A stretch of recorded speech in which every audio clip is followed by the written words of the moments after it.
What is up, YouTube? Good morning, and welcome to the first episode of the Crypto Hour. And of course, I'm Rodney. And I'm Jay Gagan. What's up, babies? Let's Let's go, go. baby. Make sure you clickety-clack that like button, push us up in the old algorithm.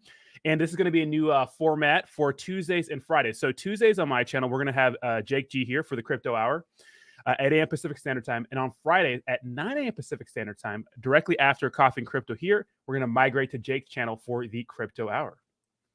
It's exciting, man. I think we talked about this when we were in Ibiza together. And, obviously we're good friends. We stream a lot. We talk about crypto, and it's just something we enjoy doing is talking. And it's nice to have a co-host, right? And like someone to bounce things off of. Obviously it's great to talk with the chat. We're going to continue to do that and talk, but it's nice to have a co-host. It's going to be fun. I'm excited for it. 100%. And you know what we didn't do when we were in Ibiza? What's that? We didn't, because when we got there, we said that we're going to fine people $5 for saying Ibiza and not Ibiza. We never did that. No, we didn't. We didn't do a lot of things. I mean, we did stream, though. You stream consistently, and I got on there one day, I think, but we didn't do that. I mean, I think when I was in Ibiza, I said Ibiza, but like when you come back to America, it feels weird to say Ibiza. Like you want to get back to the English, like Ibiza. Yeah. So I might owe you $20-$25. Should I do a little super chat for that right now for what I owe? Absolutely. You better send it right now. Hold on. Let's get in there. What's up, chat? How you doing? Let's take a look at the market real quick. It's not looking good. Not looking good at all. What's up, Javi? And today's my 1-year anniversary on YouTube. Fun fact. Congrats on that. Yeah, I saw your video that you posted. What was it? Kiba Inu? Kuma Inu. Kuma Inu. First video 1 year ago today. Did you think like 1 year ago today when you started your YouTube channel that you would be where you're at right now? No way. Never. No way. You didn't start to you started not too long before me. I started January 2021. So that's like a year and 10 months ago. And I started at a really good time. Like that was right when like there was a lot of hype in crypto. Yeah. But I mean, yeah, man, if people would have saw what I was doing back in the day, it was ridiculous. I used to do my content. I used to stream about like NFT projects, and I used to do 8-hour streams. 8-hour streams. I would just like get on there with friends. We'd drink White Claws. We'd give away OMI tokens. It was like, dude, the most degenerate stream you've ever seen. Like I'd bring girls on the stream. Like it was bad. So I'm glad I kind of turned that corner and got a little bit more professional. But that's kind of what my streaming used to be, just an absolute shit show. Yeah. But sometimes people love the shit shows, right? It's the most fun. It's authentic. Yeah. Sacco Hunt with the $20 donation. Thank you so much. Says congrats, brother. And thank you so much, Sacco, for being everybody in the chat right now. Most of you guys have been here since the beginning, especially you, Sacco. I appreciate you. Jake, so for people that don't know you a little bit on my channel, tell them about your story a little bit, dude. How you got started on YouTube. Well, on YouTube, yeah. So I had a podcast for about a year. Interviewing like motivational people and entrepreneurs and CEOs, and I was posting it on like Apple Podcasts and on Spotify, and then like promoting it on Instagram. And it was around the time like everyone started investing. Like you saw that like when the Robinhood stuff, like everyone, like right around COVID, like everyone started getting into investing. So I started getting into investing. I started like really dabbling in with, Apple and Tesla on Robinhood. And then I kind of started to learn more about crypto and NFTs. And that's when I only got my Twitter in January 2021. So it's been like the same amount of time having a Twitter. I got a Twitter because that's where really finance and crypto and education happens, right? Like that's where a lot of the information happens. So I got a Twitter to kind of get dialed in and get more news. And that's when I invested in a token called the OMI token, OMI. It's still trading today. It's down a lot. And essentially it's an NFT it's an NFT token, right? So they have their own platform called Vivi, and they have a bunch of IP and partnerships. That's kind of where I started my career. And I'll be honest, I started it for, I don't want to say selfish reasons, but I bought OMI very low. I think it was around like 0.002. Yeah. And then it started kind of pumping, and I realized there was no content out there on how to buy OMI. So my first ever YouTube video was how to buy OMI. It's literally recorded on this MacBook, no camera, no microphone, just like, hey guys, it's Jake Gagan. This is how you buy OMI. And then from there, just like, that turned into live streams. And then Shiba Inu came out, and I started making SHIB content. And then I found Saitama and started doing Saitama live streams. Yeah. And like, it just kind of led to the next thing. But it started as just a way for me to share a video on how people can buy more of a token that I was kind of in. Yeah, dude, that's a crazy start. And I feel like that's the start a lot of us got in this space. Wasn't it crazy? Like, I'm thinking of like, just from my journey, like 1 year from, 1 year ago from today. how crazy it was, especially when the GameStop stuff came out. The AMC. I felt like it was shooting fish in a barrel when it came to investing in anything. And now this is where like it really tests your patience. Yeah. There was a time where you could literally blindfold and you could have your 10 tokens on the wall and you could throw a dart and hit 3 of them and you could invest in all 3 and it would go up probably 500 to 1,000%. Like there was a time, but at that same time, I don't think people were like, we were so greedy at that time. Like I was throwing money in and thinking it was going to be the next SHIB, the next Doge. And it's like, you didn't really take profits. So I think that there's so much learning that has to be done. Hopefully those times come again where you can just kind of blindly throw your darts and make money. But it was a great time, but I don't think anyone was well equipped. Like, were you equipped? In chat, like, feel free to let us know. Were you equipped? Were you prepared to take those gains or profits? Or did you kind of let everything rise up and then everything kind of fell and no one really capitalized? That's the hard part of this space. And even if you go back to my first video, I literally talk about it for Kuma Inu. It's having that like self-control to have a plan, stick to the plan, and just execute, because we ape into these products that really don't have the best use cases. They don't have the best 1 year, 5 year plan, and we hodl based on some kind of community, not knowing that we should probably be taking profits because times like this happen, right? Where everything's down and you miss the opportunity. You may never get that opportunity again, like an OMI token, right? Or that token you're in. Yeah. I mean, it's like, look, we learned a lot. This is my first like true cycle. I invested in 2017 in ETH and Bitcoin, but I didn't really have like that much money. I was still in college. I was just like putting a little bit in. I got wrecked, right? But this is like my first true cycle, riding it all the way up, all the way down. And I mean, no one would have thought when we were at 60,000 that Bitcoin and Ethereum would be at where they're at today, right? And I remember like ETH was around 3,000, 2,500. Bitcoin was around like 35K. And I was talking to B Roots, and he was like, I was like, we had to have hit the bottom. He's like, you'll know we hit the bottom when your mouth drops. And I was like, okay, well, those numbers would probably be 20,000 and like $1,000 ETH, right? Yep. So I think we're just better prepared. And it's like, look, there will be another time where we have another massive pump. Hopefully we all have done our job during the bear market, filled our bags, so that we can take profits at the top of quarterly and not just take profits into Ethereum, but take profits into stable coins and cash it out and put into the bank, right? So we have liquid cash. And then the next time that the bear market happens, we have cash on hand and we can wait till our mouth drops, right? Mouth drops to put more money in and be better prepared. It's like, you have to be very unemotional in this game, right? It's like, it's cyclical. Every 4 years this happens. So it's like, how can you prepare yourself best? Yeah, 100%. And what I like about this bear market, thank you so much, Cycle Hunt. Hit the like button, guys. And I see all you guys in the chat right there. Make sure to clickety-clack that like button. Shout out to Jake in the crypto hour, baby. But what I like about this bear market right here is that we're kind of having an extended period of time to buy the dip. It seems like, if you go back on CoinMarketCap and you look at Bitcoin, and I'll show you guys right here, and you just go back even for the last 3 months, right? We've had so much time to just buy the dip. Like, 3 months ago, Bitcoin is right around the price it was now. And we've had some pumps and dumps along the way. But this is giving a lot of people who maybe don't have like a ton of money to ape all at once to, dollar cost average with a 2-week paycheck, maybe whatever you got going on in your life. It's giving people a lot of time to buy the dip if you believe in cryptocurrency. And if you're hanging out here, hopefully you do, because we are cryptocurrency maxis here and we believe in the future of blockchain technology. So I see this as a huge W for people who missed the boat, who missed the ship last year. Me too. The question is, do you have capital, right? Yeah. Because you had, when I was working my job, and I was working a good job. I was working at Zendesk, making good money, right? A nice salary. And it's like, you have to remember how tough it is to have extra capital. I'm a single guy too, right? And it's like just the rent, the overhead, you want to do fun things. So it's like, especially for people with families and wives, it's like, how much can you ration in? But I do believe right now, like looking at Bitcoin, it's $20,000, right? Good morning, fam.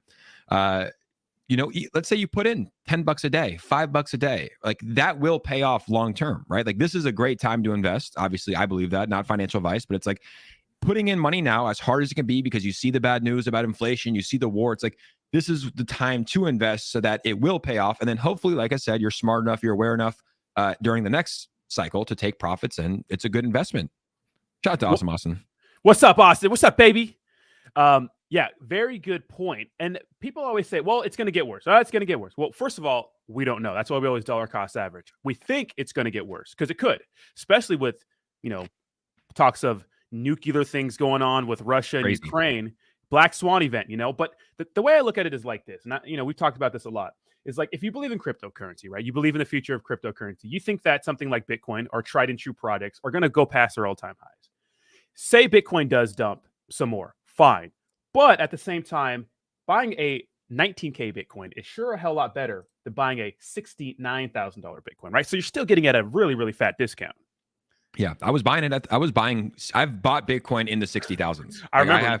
I've bought it in the 60,000, and it's like, because one, I believe in it.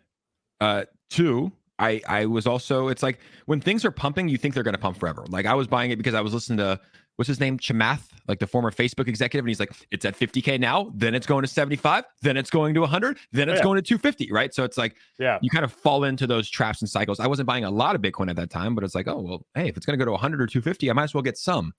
But you're right. It's like, look, it could go lower, right? We don't know what's going to happen. If Russia drops a nuke, like, yeah, you can guarantee all of it's going lower, right? Oh, yeah. But I think that, the one question we have to have is, like, a lot of these currencies are crashing, and a lot of the governments around the world are just continuing to print more money. Did you get the check the other day from Gavin Newsom? No, did you? I got it. Yeah. Did you say yeah or no? No, I didn't get it. What's up, Gavin? Hit my bank account. Well, Gavin sent like $350 to me. I looked at my bank. I was like, why'd I get $350?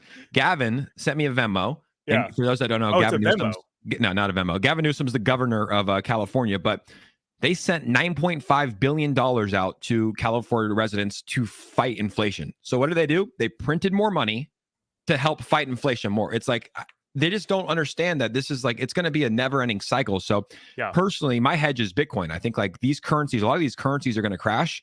And the one thing that you can't, that has no inflation, that you can't mess with, that you can't print more of, is Bitcoin. There's only going to be 21 million ever. Yeah, 100%. And unlike actual fiat, the government can't, you can't just make more Bitcoin when you want to. It's finite. I mean, the last Bitcoin is predicted to be mined in 2140. So a little over 100 years from now. And it's truly decentralized. Now, when I look at cryptocurrency products, I do like more utility in my cryptocurrency products, but Bitcoin is the granddaddy, is the daddy of all currencies, in my opinion, because you can't print any more of it. It's truly decentralized. No government controls it. And yeah, I mean, I don't understand. And this will happen in the UK. Like, the UK printed more money to avoid a recession. They wanted us to do the same, because what the USA does, right, it affects the entire world. But, you got to, give shout out to Jerome for not giving into that pressure and saying, hey, we're not going to kick the can down the road, 6 months from now, a year from now, and have to deal with inflation eventually. Let's deal with it right now. Let's suffer right now, Yeah, I mean, everybody's dealing with it. Shout out to Nick. He's a legend. I'm going to turn on my air conditioning real quick. It's hot in here. Sounds good. Doc, thank you so much for the $10 donation. Says, congrats on 1 year. This is for some bottom shelf DGen liquor. Get some pop-off and chase it with some Bush. Dude, back in the day, I used to drink so much pop-off with Tampico with the boys. You know what pop-off is, Jake? He doesn't know. So pop-off is like the cheapest vodka you can get at like CVS. It's like $10 for like a handle. Actual rubbing alcohol. Don't know the difference. Would you drink it? I used to drink it a lot. I used to too. Like back in high school and stuff. And I used to drink Bush Light. That was like our beer in Florida. So bad. You had to drink like 10 of them to feel anything. Like, not good. Get some natty ice. We were drinking some good stuff in Ibiza though, huh? Bottle of 1942. Ooh, living up. JG and Rodney and their Portuguese wives. Dude, how many times did we get tables? Twice. 2 tables. We should have got 3. Yeah, geez, what a time that was, right? Oh, the Fisher night, man. That would be the most memorable night of my life. Like, that was insane. The vibes on that night were just perfect.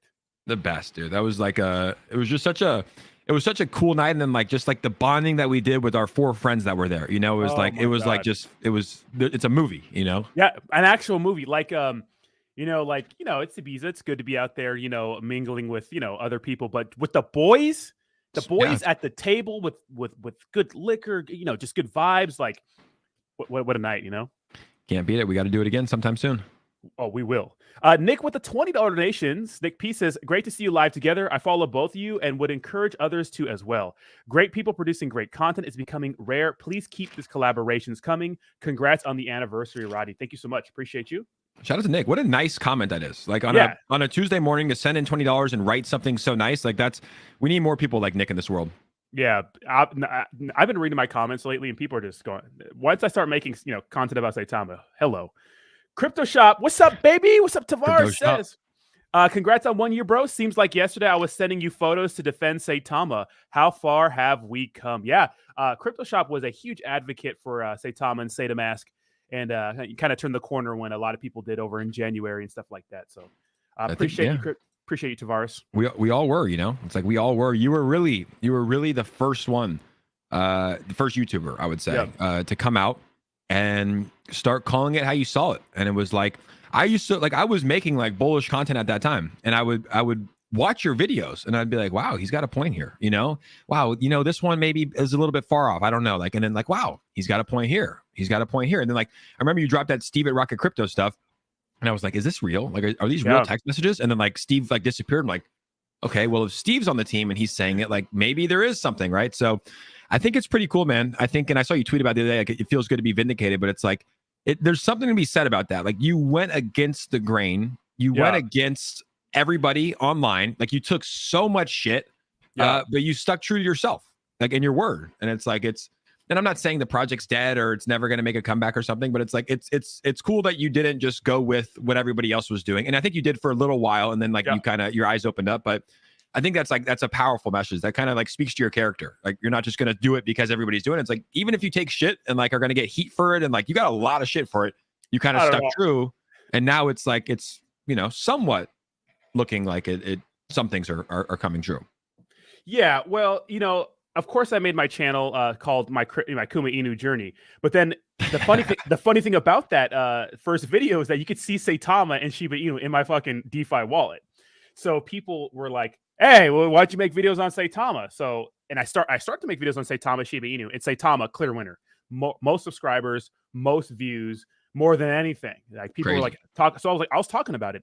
And at the time, like a lot of people, I wasn't new to crypto, but I was kind of new to, DeFi. Like I didn't know like the different platforms, the successful platforms out there that were doing big things in the space. And so I thought Satamask, along with a bunch of other cryptocurrency products, were like the second coming of Christ. And I was like, yeah, let's get it, baby. But then once I started to learn things, I started speaking out, and, I lost a lot of subscribers, but gained a lot in the process. So it is what it is. Yeah. I mean, I think at the end of the day, if you just, if you stay real and be true to yourself, the people that, although it might not be a lot of people, the people will stay with you, forever. They won't leave. Like the real hardcore people on the channel, like the real members, the real DJs, right? You're true. Like you're honest. Like they know they can trust you, right? They know like, hey, and you might be wrong. Like that's the thing too. You might like in the future, you might say, hey, this new project, it sucks. And it comes out and it is revolutionary. 100%. But at that time, will you have the courage to say, hey, I was wrong about that. This is actually good, right? Exactly. Always. So like it's super important. Like character is super important. Yeah, dude, 100%. I mean, if you're wrong, it's like it's fact. It is what it is. I don't get to choose if I'm wrong or right. If I'm wrong, I'm wrong. Yeah, we have a like a, I don't want to say it's a tough job because it's not tough because we choose what we produce. Like, but it's like we could really believe in the project, right? I could really believe in it. I love it. I think it's going to be great. But it's launched at a bear market and it goes down, and it's like you also get blamed for that. So it's like, you're not always going to win, but I think it's like as long as you try to act in the best interests of your viewers, then you're doing your best. Like that's a win, right? That's all that people can ask for. That's all you can ask for. Yeah, what you can't win. You can't win in this space. It's like, when things are looking good, it's good. But when things are bad, it's bad. Like how many people did you help with? How much money was given away? Tell people, you told me this, was given away on your channel.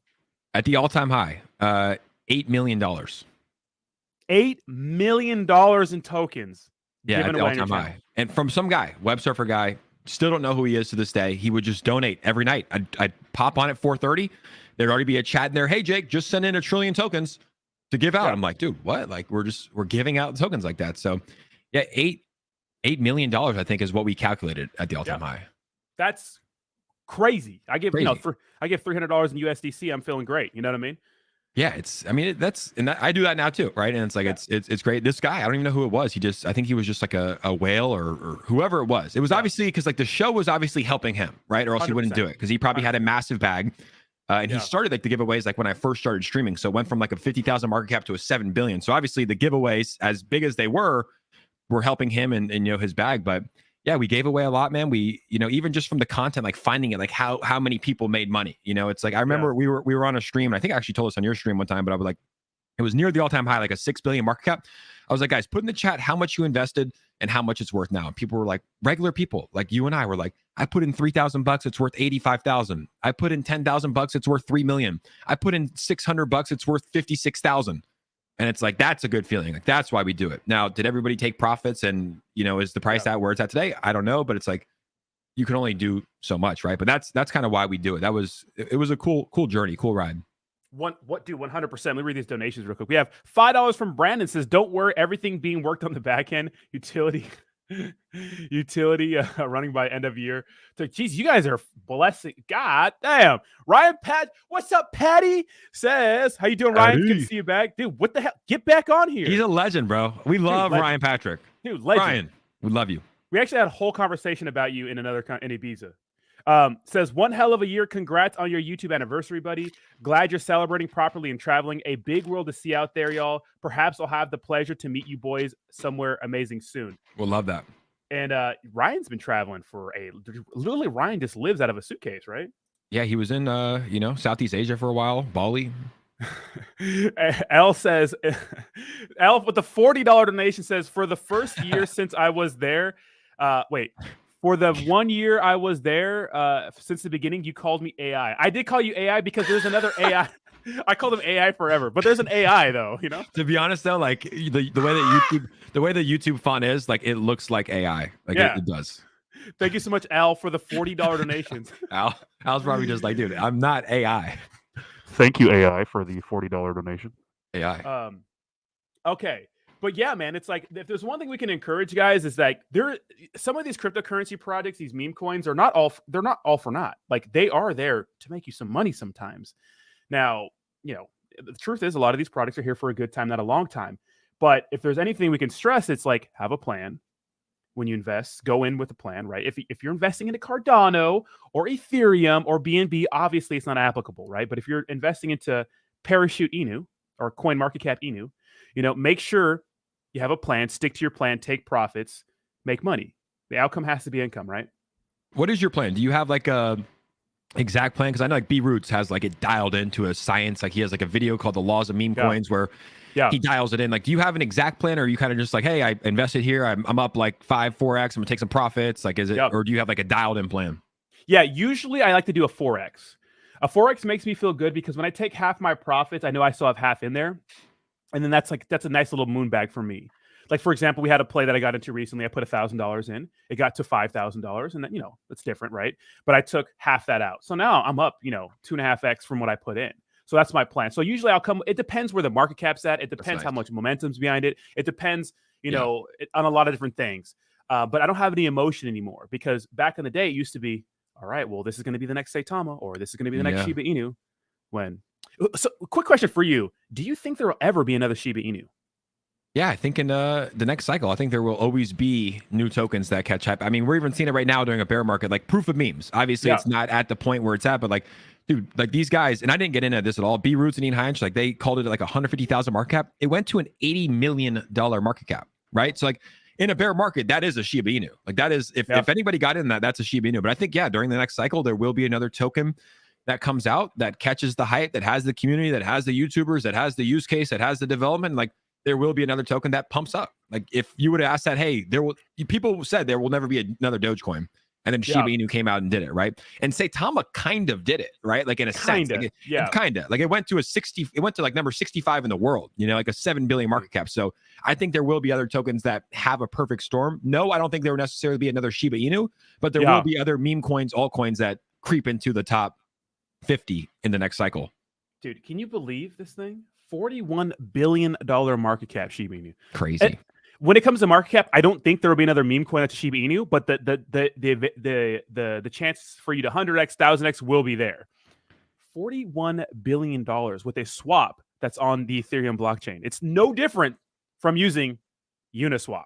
Just the momentum, everything. It was a perfect storm. The Vitalik Buterin stuff. I actually got in. Go left. I want to see if it's even on there. It's April 23rd. So you're in September. Go left to April 23rd. No way. That's when I got in. Wow. Yeah. So a very like around like 1,000, a small amount, but 1,000 turned into like dude, a lot. Yeah. Funny story. Go ahead. And I was just gonna say the only reason I bought this, how like we get rated by communities. Yeah. Dude, the Shiba Inu community, I was doing live streams back in the day for Omi around this time, and they came on my stream. They're like, buy SHIB, buy SHIB. I'm like, what is SHIB? And I pulled up their coin market cap. They were doing like $500 million in volume around that time. Like their market cap was so low. I'm like, why is there so much money? And I was like, I put a tweet out like I always do. And I was just like, hey, if this tweet gets 250 likes, I'll buy SHIB. Got like 700. I was like, fuck it. Put some money in on the dip. And like, it was one of the best investments I had. Wow. You know what's funny about that's crazy, man. And you can really tell like how well a product is going to do based on the community, because these at the end of the day are community tokens, right? Yeah. Funny story for me. I put a few $1,000s in down here. Right when it pumped here, nice. I took all my profits. Still a win. Yeah, but you know, see, I could have rode. And these kinds of situations are the ones that encourage you to leave a moon bag. Yeah. Or like make you scared to have a plan and stick to it because you don't want to miss the boat. But I know this is the exception and not the rule, you know? Yeah, it's tough. Investing stuff. It's like, because you do have to hold, long term to get those, like the crypto Noah Saitama games. Like he put what, 50K into Saitama and turned into 40 million. He didn't take profits until like October.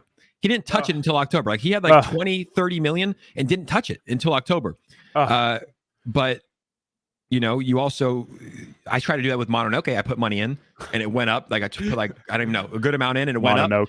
And I try to hold it. Like, this is the next Saitama. I was trying to hold it and I got absolutely wrecked. So it's like, it's really tough, man. It's a lot of luck. That's what it really comes down to. It's a lot of luck. I remember because I made a bunch of like pro Mononoke Inu content too. And I remember the first time I saw it was Austin Hilton. And he was just like, I want to let you guys know about the next play to earn game Mononoke Inu. And I was like, yeah, I'm buying that shit. And it pumped, It pumped. The game was so bad, dude. It so was like bad. It was so bad, man. Like the name Mononoke, I'm pretty sure is a Disney character. Well, people would go in the Telegram and they would just automatically block them. Like there were so many red flags, but like I was so delusional. Like you get that way. That's why I see it now with communities when tokens are going down so much and like it's clearly over. You're delusional because you see your little amount of money turn into a lot and then it's going down and you're so delusional that you think it's going to go back up that you'll do whatever. And I did that with Mononoke. I was literally like, no, like my friends were like, dude, you need to get out now. I'm like, no, it's going to go back up. You get a little bit of a pump and you're like, oh, let's go. And just straight back down. A little bit of pump until it's just it's a slow rug. It's criminal. Absolutely insane. And it's a Miyazaki film, but shout out to Legal Alien. Congrats on the 1 year. Thank you so much, and congrats on you and your channel, man. Getting out there, putting work out every day now. It's good to have you back.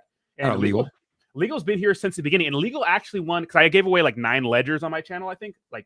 Legal was the first one to win a ledger on my channel. So he's a cool guy. I like Legal a lot. I honestly, when I first sent Legal his ledger, I accidentally sent him all my like information, like my home address and stuff. So I kind of made an oopsie there. Did he dox you or no? No, he didn't. Better not. Now I know it's him. Yeah, that's good. Yeah, you gotta be careful. This chart for Mononoke Inu because it's here it is. Go to their Twitter too in a second because I'm pretty sure they took like 6 months off and then they tweeted something about like liquidity. Is that a bullish? Is that a bull flag for me? What do you think? I think we might have some hope still, though. I think so, right? Mononoke, what do you guys think? It might pump. It could pump. Their Twitter, though, is like, I don't even know when they did it, but they literally like. And they launched it. Like what was the difference on these tweets? Like, hold on, they did one. It's like months. So you get one in May, June, like 1 month apart. That's July. Yeah. So they did one. The last tweet was May, and then they pumped one in July. And what does it say? It says liquidity lock, like just out of nowhere. Like it's like, dude, you guys are criminal. Right. A lot of people getting PTSD in the chat. I know. I have it, bro. Dude, I was looking at my old Coinbase wallet. I have so much dust in there. It's crazy. Really? It's nuts. Just shit coins or like just stuff that's left or like absolute shit coins. Yeah, I have Charizard Inu is in my old Coinbase. You should have known. I never bought any of those, like the Batmans, the Charizards, the Pokemon. Like I stayed away. I was like, this is like even like the Hulk Inu that he's always, and I'm like, dude, you're gonna get copyrighted. Your name's Hulk Inu. Yeah. That's funny. Well, it's the same. It's the people from Wolverine. It's the same people. Yeah, it's like, dude, like that's even that, and it's like, dude, yeah. Okay, so my thing is crypto mass adoption because I think because Kathy Woods, Kathy Woods, Archivets made some insane predictions about Bitcoin, 500K this year. Okay, no, insane. But I think that when it comes to mass adoption, it's happening faster than we think, and we see all these partnerships, all these big companies silently getting into cryptocurrency. And I do think if it wasn't for the fact that inflation sucks, right?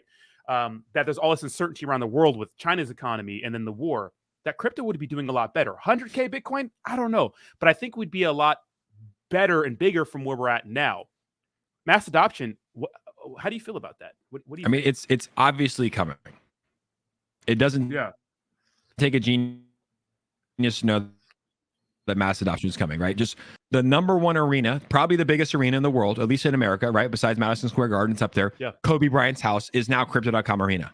Yeah. On a small scale, think about what that's doing for mass adoption. Every time that you go to a Lakers game, every time that you go to a Clippers game, every time that you go to a Sparks game, every time that you go to a Los Angeles Kings game, they're doing promotional giveaways for Crypto.com. You get a ticket, you get $10 free in Bitcoin. At a small scale, they're touching millions of people in crypto, right?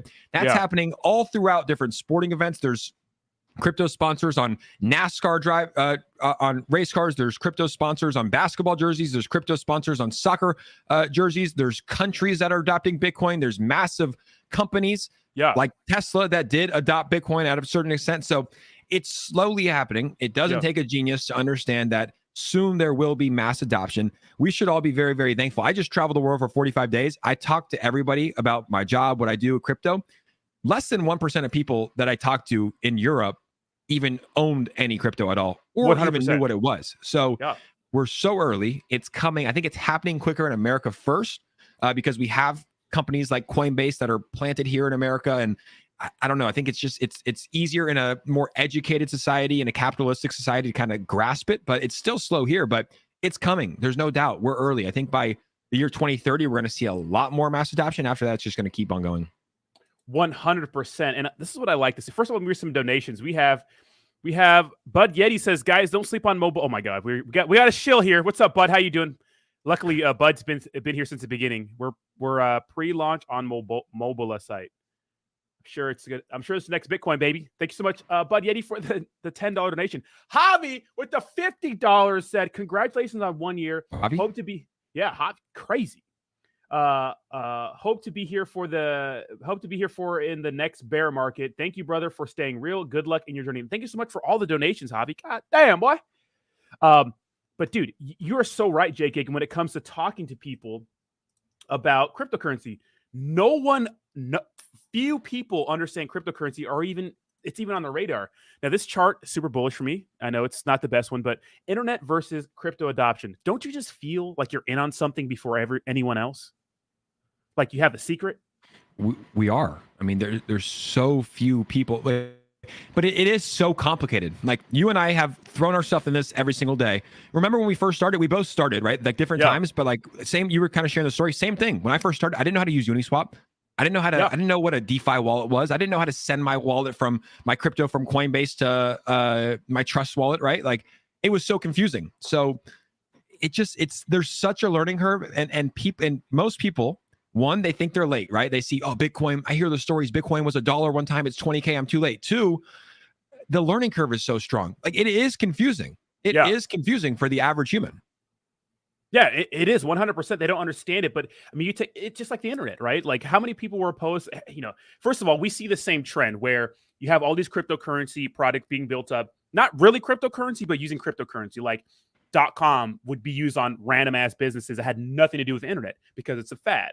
Well, most of those companies went away, which, rightfully so, but the ones that survived, and if you invested in the ones that survived, and there were telltale signs about the ones that were going to be successful back then. Why? Because people looked at fundamentals, what they're doing, the team, those sorts of things, right? There was ways to figure out which those companies were. Those ones, if you invested in those guys, I mean, you're hyper rich, like hyper. And that's what I feel about even $1,000 dollar cost averaging into some of the top cryptocurrency products. That's how I feel about it today. Is that your strategy? Because I talk to other people in the space. That's my strategy. Like I invest in I'm mostly the top 10, right? Yeah. Like Bitcoin, Ethereum, Cardano, Solana, Polkadot. Those are like my main holding, XRP as well. But is that your strategy? Because there's less gains there. It's more safe. It's more stable. That's what I do. I'm fine. But you can obviously make more money. Like you just said, you turned $1,000 into 5,000. You can't do that with Bitcoin today, right? Like you might do that over the next 5 years. You might turn your $1,000 into 5K in Bitcoin. But is that your strategy? I mean, are you still kind of like, let's just say your gains you just made right now, right? You just turned 1,000 to 5. You took crazy. Half. What are you doing with that? Are you? Shout out to this meme coin, right? Jesus Christ. Yeah. So yeah, and they're having an AMA today too, but very risky play. Yeah, so when I get a huge profit off of something that I know is super risky, like of course I let the moon bag in, right? I take that and put it into top cryptocurrency products. Now, this is what I say: 70, 20, 10. 70% of all your investments should be in safe, stable plays when it comes to cryptocurrency. I'm talking about the Binances. I'm talking about the Ethereums. I'm talking about, the Bitcoins and these top projects, the tried and true ones that have been here, teams that you know the background of, docs developers. I know people don't like that. It's DeFi, but I feel like that's the rule. And Bitcoin and Shiba Inu are the exception. So don't be saying just because they have having docs of developers doesn't mean you can't. You have to have good teams who we know who they are so we can hold people accountable if something goes wrong. 70% into those plays because cryptocurrency is volatile and those things are crazy themselves, right? So 70% goes to them. 20% goes to small caps with the same fundamentals. So maybe brand new projects with docs developers, maybe successful business ventures in the past. We know everything about these projects in a practical use case, right? And then 10% can go into straight degenerate plays, like meme coins, like the meme Inus of the space, like those kinds. So that's my strategy. And when I make a large profit from my 10% of investing, well, then I put that into my big guys, because yes, they're not as explosive, but I like that safety. So what about you? Yeah, I'm similar. I mean, I'm mostly in the blue chips. Like that's kind of where I hold my most. But after seeing like the work that B Roots and Ian have done, like literally like. That's where you're making money now, and it's fun, and it's like you really can put in 0.1 or 0.2 ETH or even less and turn that into more. It's like I'm not really, I wouldn't necessarily consider myself, and I know it's funny, like your channel is called the Degens, but I'm not necessarily that big of a Degen. Like I'm not on Dex tools at all times, like finding the live new pairs, putting money in. But I have friends that do, and it's like they're hitting right now. It's like that's really crazy in the bear market. If you want to play around and gamble. That's really where you can make money. You get into a project around a 15 to 50,000 or 100,000 market cap. It goes up to $1 million. It's like you just 10x your money in a bear market, like very simply, like overnight. There's nowhere else you can do it. Obviously, there's extremes amount of risk, but it's also fun. Sometimes you find good plays. See, that's the key to all this. You need to have a good community like B Roots and Ian. Shout out to those guys, especially a lot of people don't like Moon King.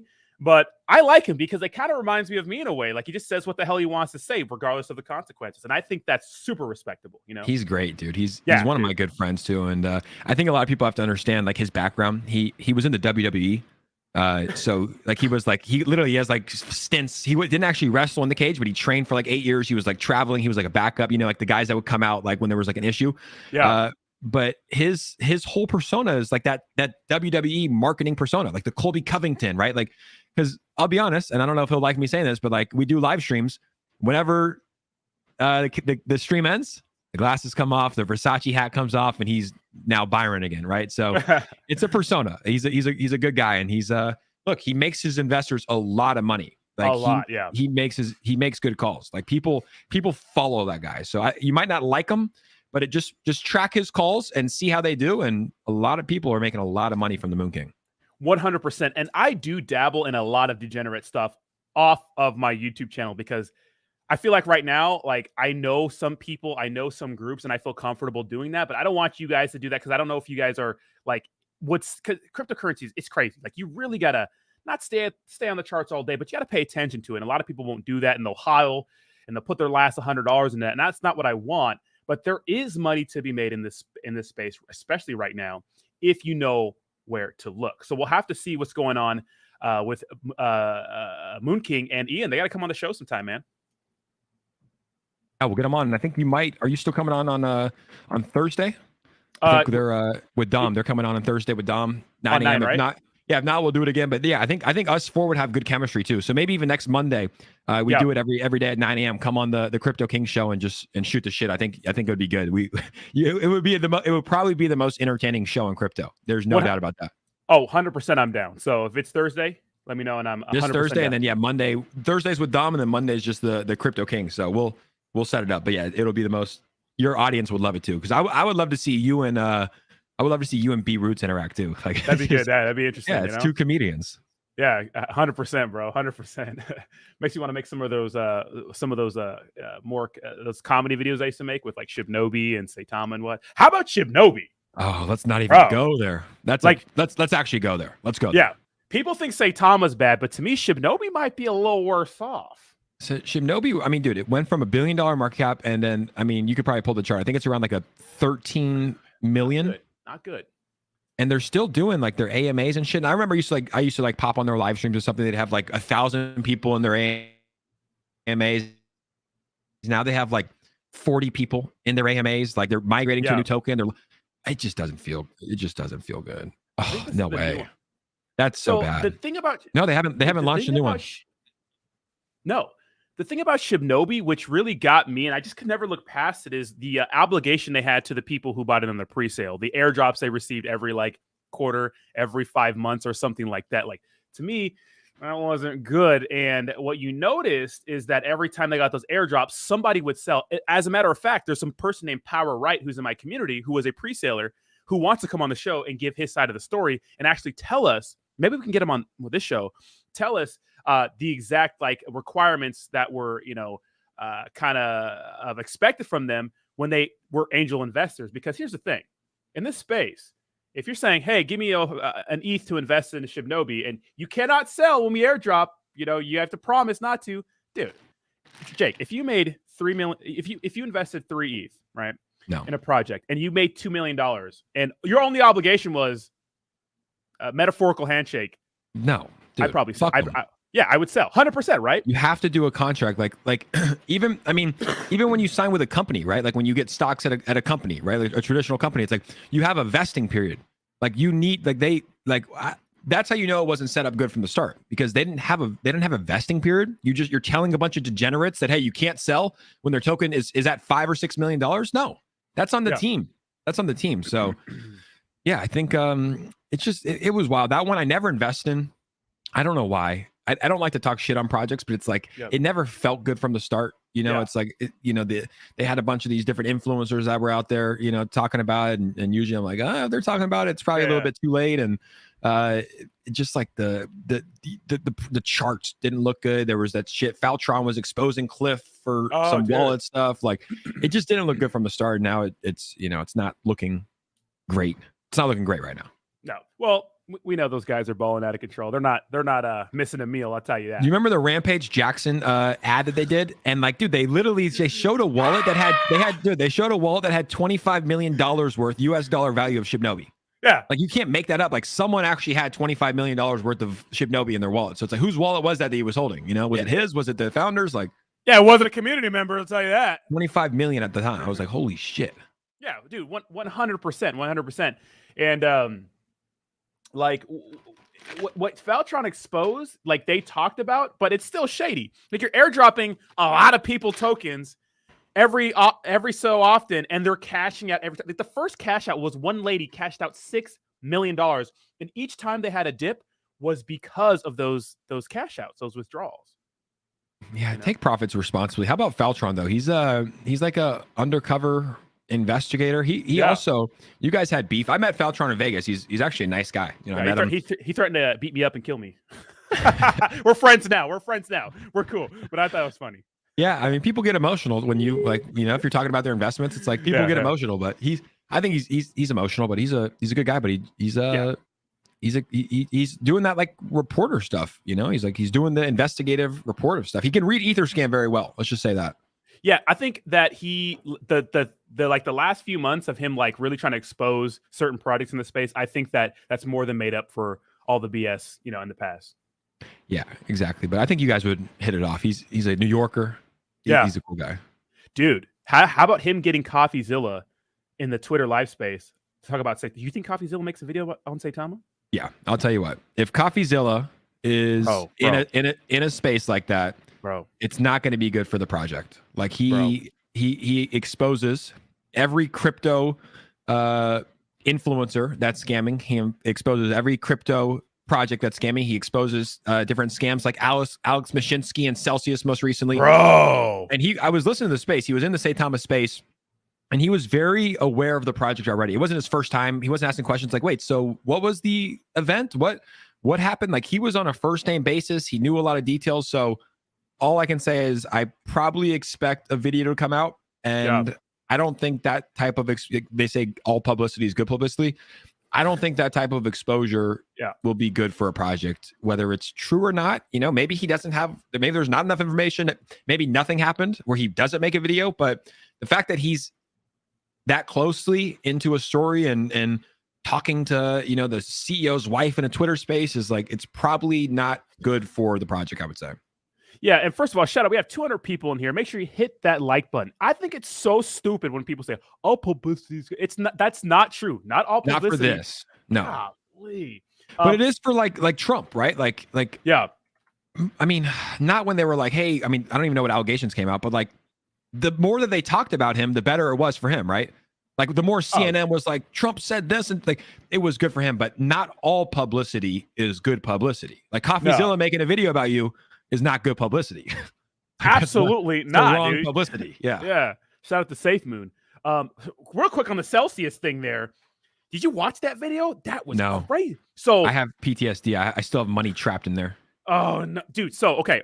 So CoffeeZilla found out that Alex Mashinsky and his wife drew millions of dollars out before the crash. Dude. To jail. Mashinsky for prison. I know, dude. And then this Zach XBT guy, who's like one of the guys who explodes blockchains, he exposed his transactions on the blockchain, made allegations, and they're real allegations on Lark, which I like. Lark Davis is a good influencer in my opinion, but it shows that he withdrew after promoting Celsius $2.5 million before the crash. So these guys got the inside scoop before the crash. Well, here's the opposite case, right? Because I also promoted Celsius. I thought it was a good platform. I thought it was solid. Yeah, but did you get paid for it though? No, I never got paid for it. Well, he got paid for it. Okay, that's the difference. But I had my money on there. I would promote it like, hey, and put your money in here, right? Because it's a trusted platform. I went to the Bitcoin conference. I talked to the team. They made it sound so safe. We have Israeli security defense. No one's gonna hack us. Like they made it sound so safe. Literally, we didn't know that the actual person that was gonna hurt us was Celsius itself. But so I had like I don't know if I told you the story or anybody. I've told it before, maybe not to your channel, but I had like 95% of my crypto on Celsius. I was staking it. I was getting 7% on my USDC. I was getting 12% on my Cardano. I was getting 8% on my Polkadot. I was making like $4,000 a month just holding my crypto on Celsius. And it was right after the Luna crash happened and UST depegged. Yeah. And I know if it's not your keys, it's not your crypto. But I was like tied into the lies that this man next to us, Alex Mashinsky, #Mashinsky for prison, were telling us. And I was like, it was so good. I was making more a month just holding my crypto on Celsius than I was at my day job at Zendesk, right? In a month, which was crazy. So, but after the Luna UST thing happened, I was sitting there at my house and I was like, okay, all of my crypto is on Celsius, most of it. If they go under or they get hacked, like I'm not going to get that back. So I had I don't know what it was. Ian Heinich, he's a big believer. He says it was God talking to me. Other people say it was the universe, whatever you believe in. I had an epiphany and I was like, look, I don't care enough about the staking rewards. I'm going to take my crypto off. So I took like 95% of my crypto off. I took my Cardano on there because I couldn't move it to my SafePal, my hardware wallet.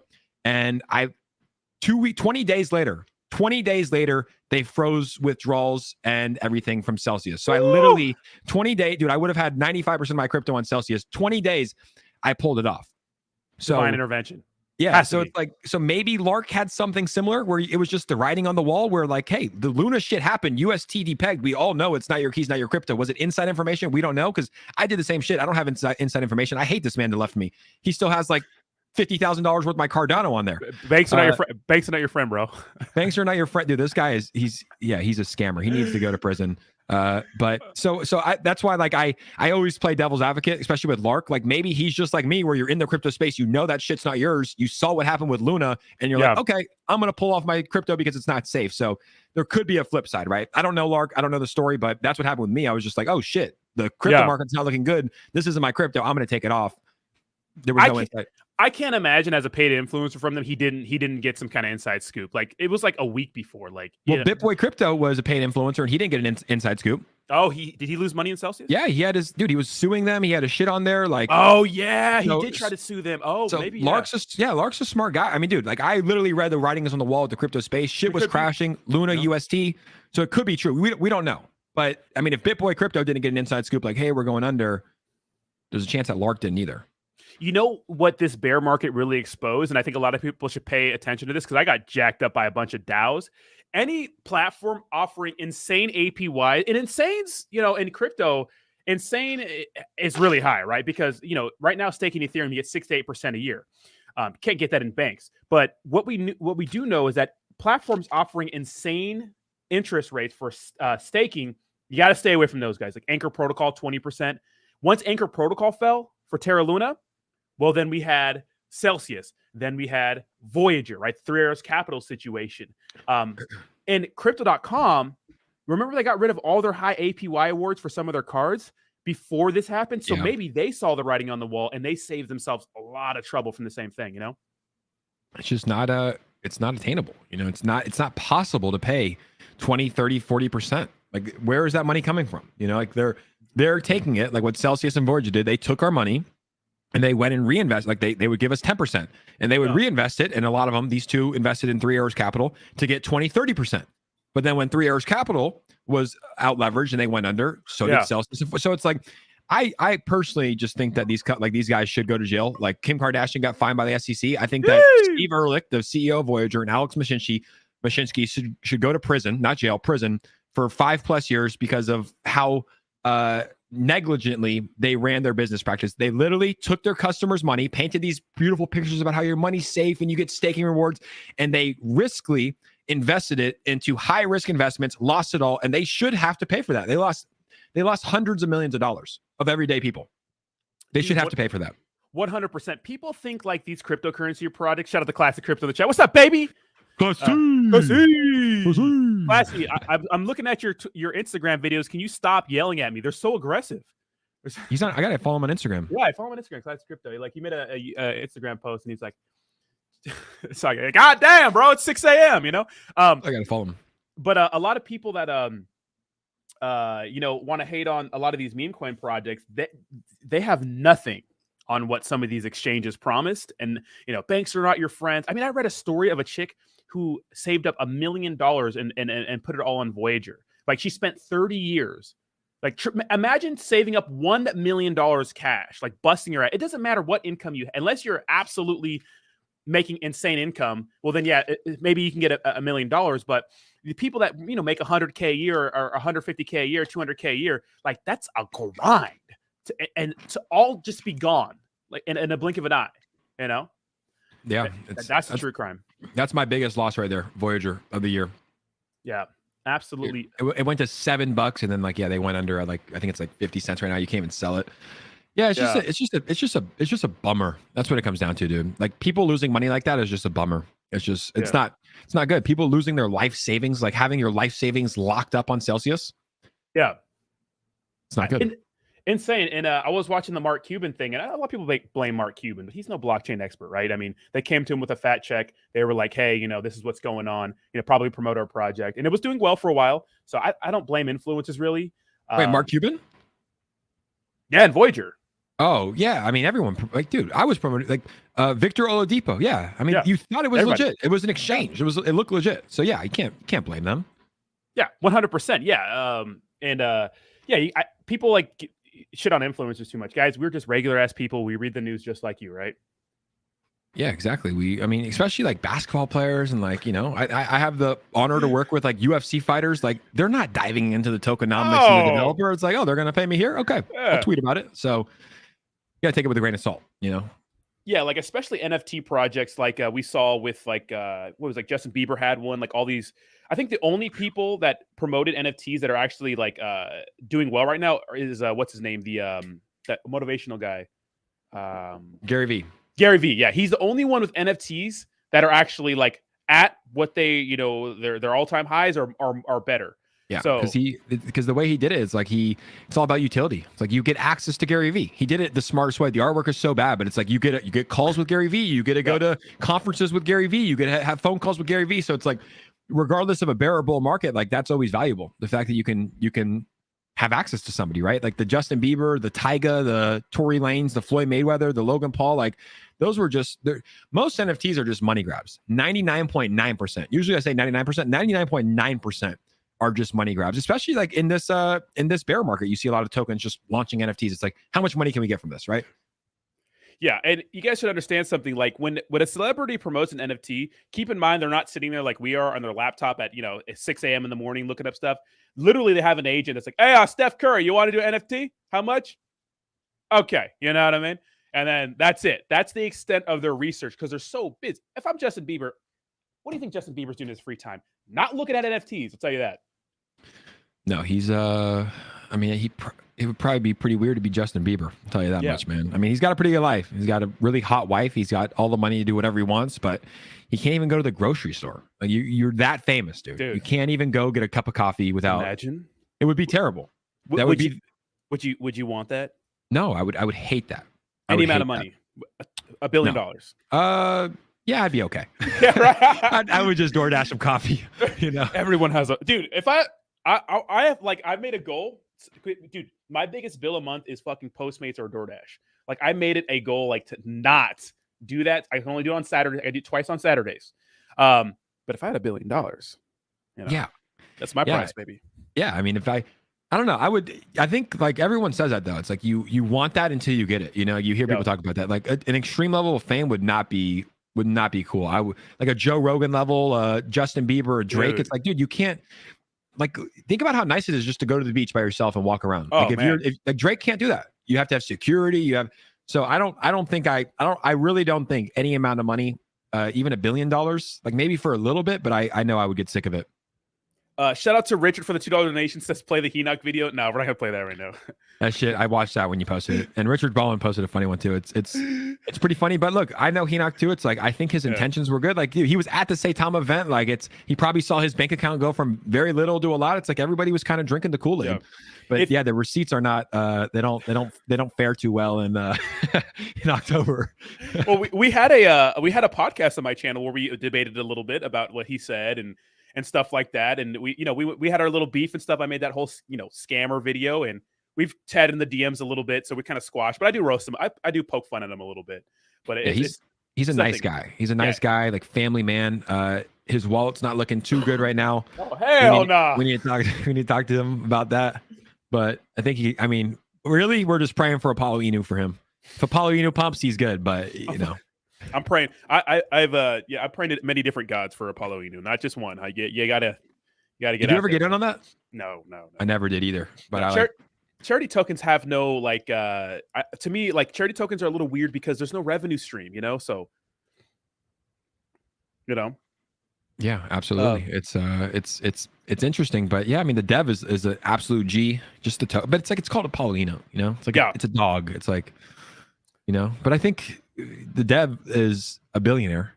Bill. Oh yeah. With a B. So I think the token will always be around and probably will do well. Yeah, and I honestly think that I'm not sure where that $1 million came from, but I'm pretty sure it's people. I don't know this, but involved with Apollo that's helping the cryptocurrency, and they believe in Enoch. I think Enoch, if you see him on TikTok, like, dude, he has a good personality. Like he kills it on TikTok. He gets so many views, and on Instagram. Rodney.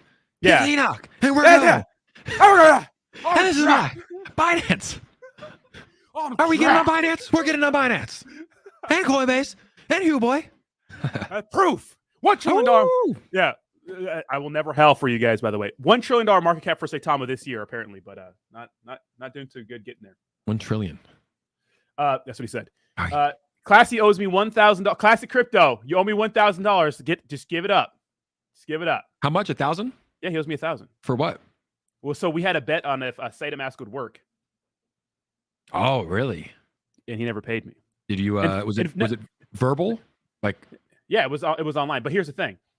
This is how he got me. He took the $1,000 and donated it to the Ukrainian charity, which is I didn't agree to that. But what am I supposed to say about that? You know what I mean? What am I supposed to say?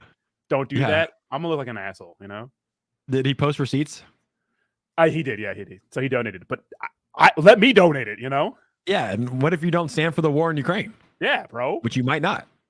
Getting classy with his little virtue signaling, but I love classy, man. He's a good guy. Yeah, he's killing it. All right, so we're just about out of here, Jake. I think it's been a successful first show, man. Fucking killer, baby. I can't wait to do this twice a week. We're gonna have fun too. We're gonna bring Rocco on here. We're gonna bring Corey on here.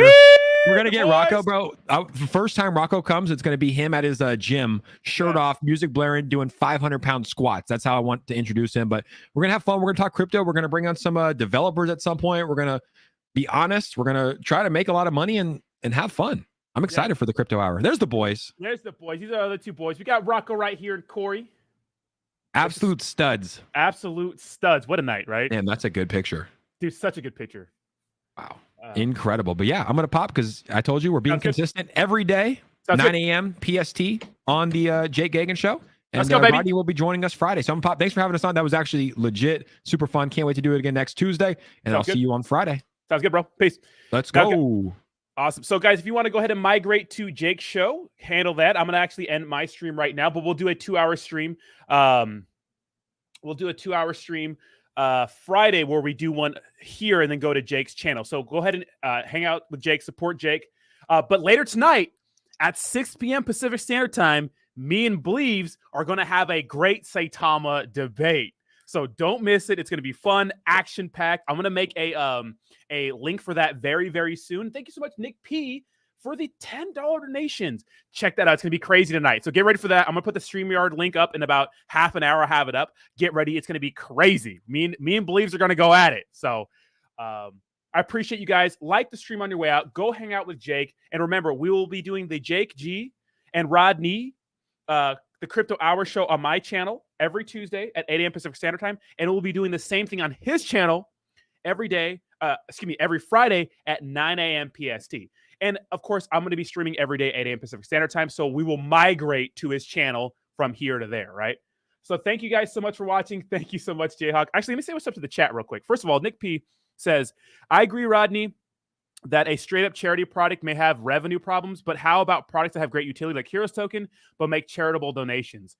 I heard about that, Nick P. I like it, but I need more. I need more, Nick P. Thanks so much for the $10 donation. I need more. I need more. Crypto Art Legal. What's up, baby? What's up, Bree? What's up, baby? Jayhawk. I always take that. Jayhawk. I take that with me everywhere I go. ASMR fan. What's up, baby? Darth Diablo. Grant. Victor. Roger. What's up, babies? DJ.